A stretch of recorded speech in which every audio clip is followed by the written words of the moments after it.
Hi everyone, it's me, Hannah, and I'm back with another read-along video. And just finished the 10th chapter of Two Steps Back. And we're about to head over to the 11th chapter of this book.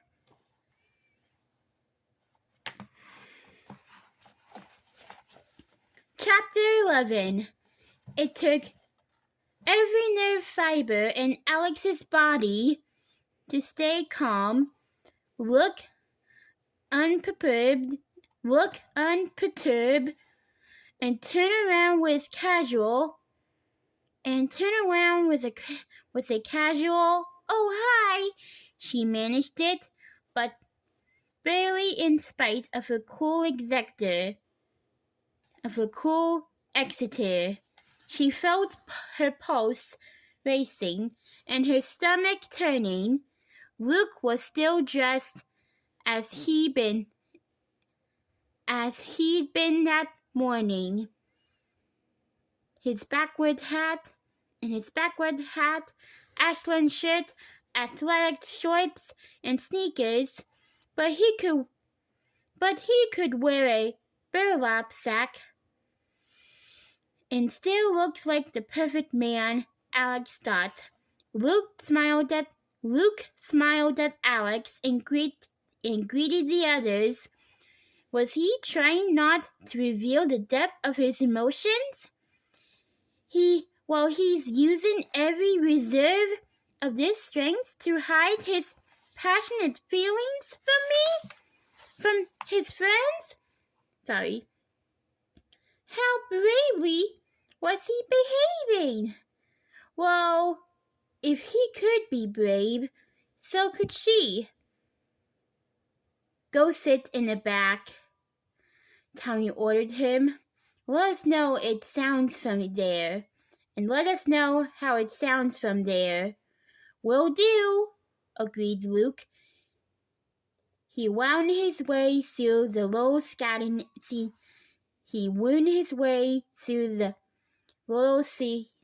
area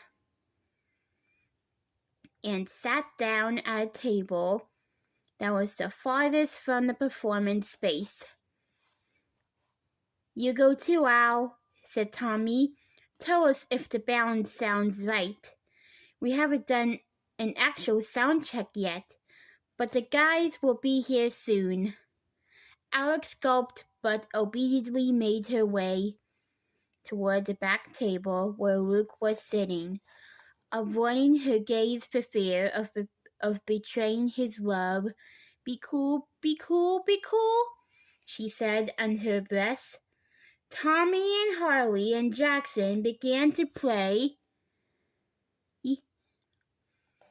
Alex hadn't pulled the chair out when her phone buzzed. A text from Ava.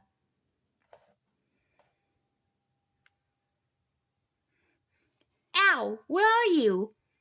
I need to talk to you right away. It's important. I'm at the park near our house. Please come. What could that mean? Ava was not one to overhear dramatic. What could that mean? Ava was not one to be overly dramatic. It really must be important. Alex texted back. Okay, I have my bike with me. Be there in 10. With an apologetic look, she turned to Luke. I have to go. Sorry. Ava needs me, but I'll see you here tonight. Sounds good, said Luke, but he barely glanced at her. He was pretending to be engrossed in the music. Fine, Alex thought. Better not to make a scene as she turned to go, though he suddenly stood up and put a hand on her arm, sending electric sparks shooting down to her fingertips. Hey, Al, can I ask you something? Now was the moment. He was going to tell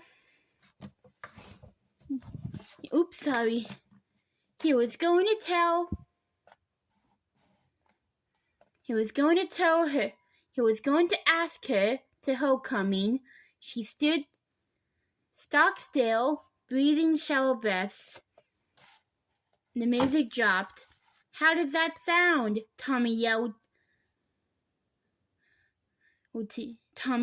to Luke and Alex. They both turned around. Great! Called Alex, but came out a little squeaky. She felt as though she and Luke had been caught doing something they shouldn't. Harley needs to move the mic closer, Luke called, not sounding a bit nervous or guilty. Her notes are getting swallowed. Her low notes are getting swallowed. Sorry. Alex turned and stared at him with no found admiration. He knew about music, too. What didn't this guy do well? Luke seemed to read her thoughts. I'm just an amateur, he said modestly. But they asked me to be their manager because I have a good ear and I'm pretty good at sound mixing and stuff. I helped them put together their EP. That's so cool, she breathed. So what were you going to ask me? All right, okay. So this is weird. Not to sort of stand a guy my age should ask a girl your age. But you're pretty mature for stuff like this. Yes, I am, Alex blurted out. Then she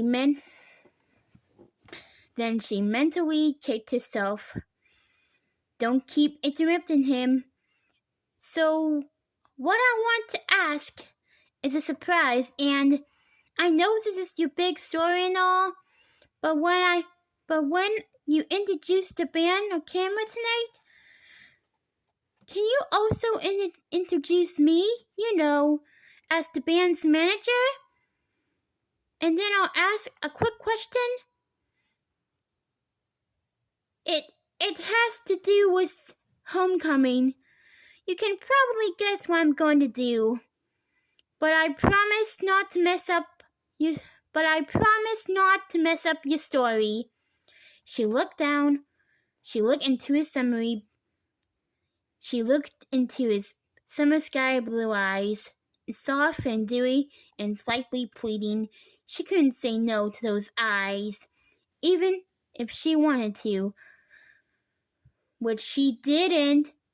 Of course, she managed to say. No problem. I'll be ready. You're the best, he said, and gave her a quick hug, which left her gasping for air as she bicycled towards Ava in the park near their house. She wanted to scream with joy at the top of her lungs, but barely restrained herself. Luke was going to ask her to homecoming on camera. What a story this was turning out to be. Ava picked up the pace up and down, scanning the corner for Alex to appear. What was taking her so long? It had been more than 15 minutes since Alex had texted that she was coming, and Alex was never late.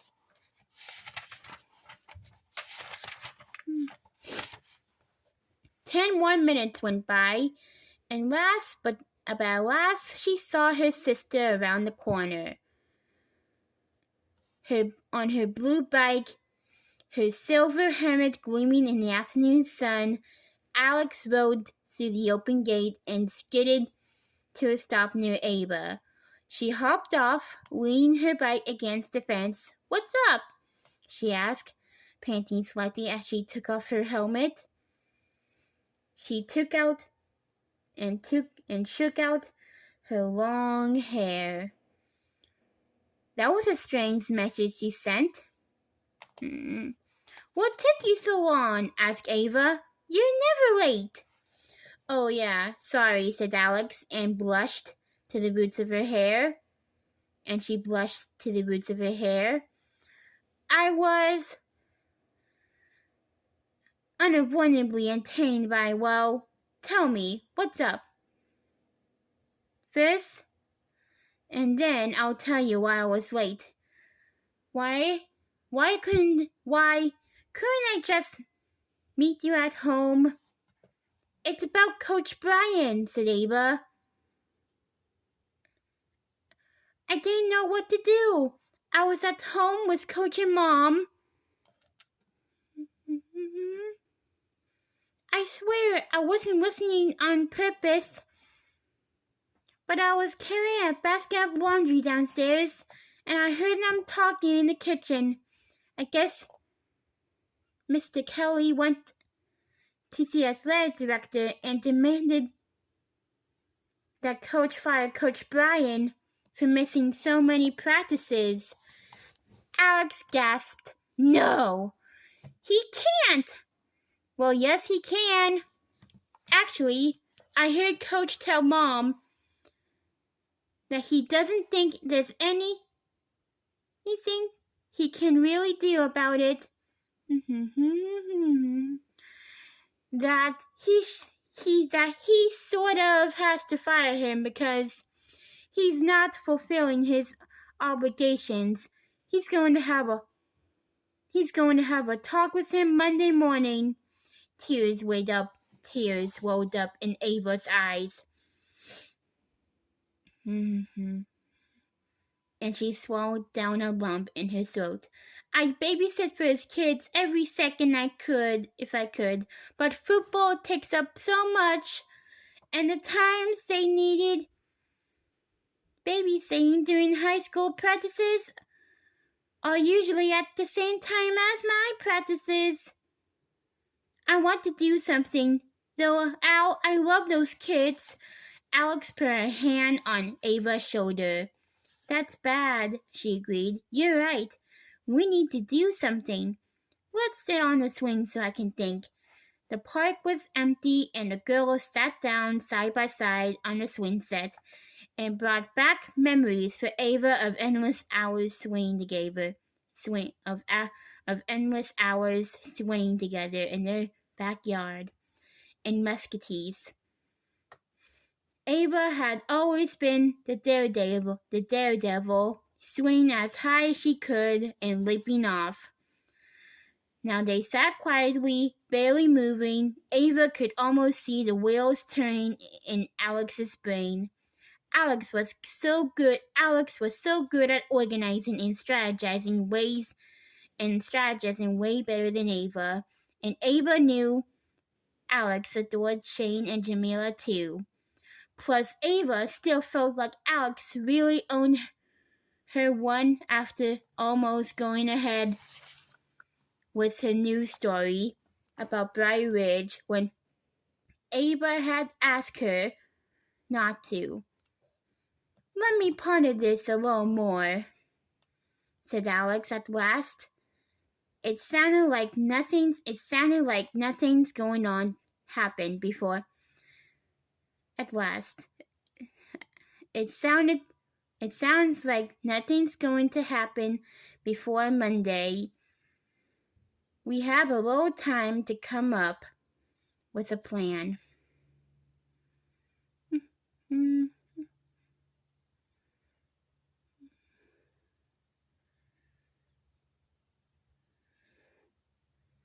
"Okay," said Ava, feeling a tiny bit better, but still wishing Alex had jumped into action. like she normally did. Thanks for coming. Now tell me, where were you and why you were late? Alex swerved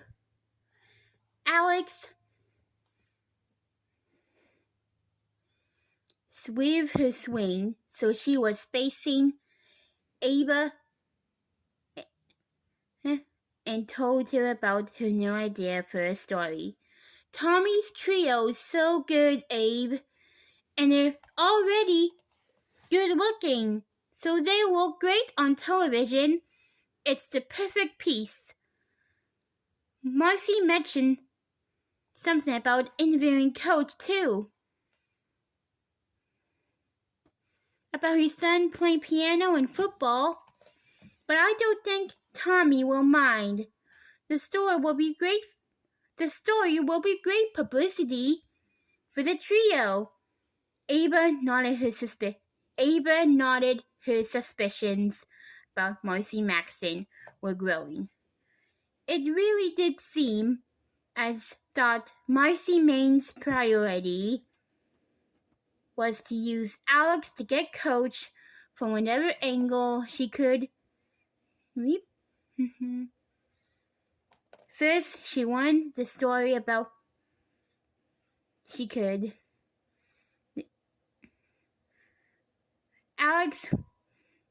To use Alex to get Coach from whatever angle she could first.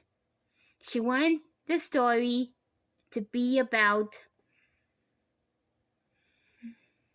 Coach's daughter denied the right to play football. Now it was cool Coach's son misunderstood artists forced by circumstances to be a football player. Well, maybe their mom was right. Everyone could use an angle. If this was a good way to get publicity for Tommy's trio, then maybe Marcy's motives in using Alex didn't matter. Ava, I know I owe you a gigantic apology, said Alex. She hung her head. You're right. I did want you to sit out so I could do my piece. Marcy asked me to, and I was so anxious to get a good story that I forgot that sisters come first. I'm really sorry, Abe. Ava stared at her sister. She couldn't exactly say. She was surprised to hear this, but still, her suspicions about Alex's motives have been right. But she brushed it off. Maybe Alex had swayed her decision, but Ava didn't want to believe that Ava, had allowed Alex to be the deciding factor. She shook her head. I made the decision to play, she said. Maybe what you said got me to decide sooner than I would have. But I think I would have decided not to play no matter what, because the game meant so much to my team, and I'm glad that I did, because by not playing, I call attention to how stupid the Briar Ridge administration was, and it got a ton of press, and Coach K told me that now it's become a huge issue. A huge issue at the school.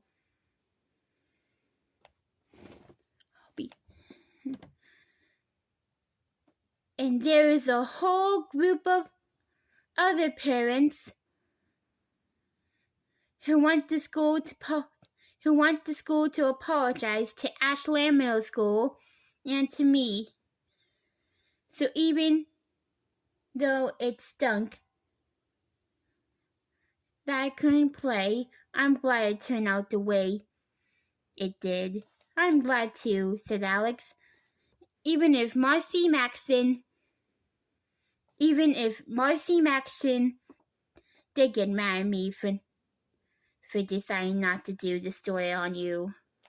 Well, I'm sure this one is going to turn out great, said Ava, more stiffly than she meant to. Oh, what she had just said was true. But she was still feeling a little stunned and hurt by Alex's confession. This might take me some time to get over, she realized. Thanks, Abe, said Alex. Her eyes suddenly sparkled. Okay, so now I'll tell you why I was late. Okay. I have huge news. Remember I told you about the guy who has a crush on me? Ava nodded wary. Well, he just asked me if I would mind if he asked me to homecoming on camera tonight. Ava stared at Alex. That's crazy! Who was it? Will you tell me now? Please don't let her say Luke, Ava thought. As hard as she could, Alex clutched Ava's arm with two hands. Luke Grabowski! She allowed a low squeal and did a delighted back and forth swoop with her swing. Ava groaned and put her hand on her hands. It can't be, she said. That's impossible. Alex's smile evaporated, and she made her swing stop dead. Why is it impossible? It's impossible that he would want me.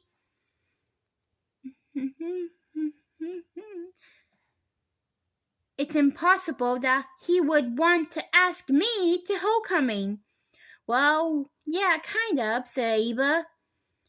Al, it's pretty clear you have a crush on him since the first time you laid eyes on him, but I really don't think it's mutual. Trust me on this one.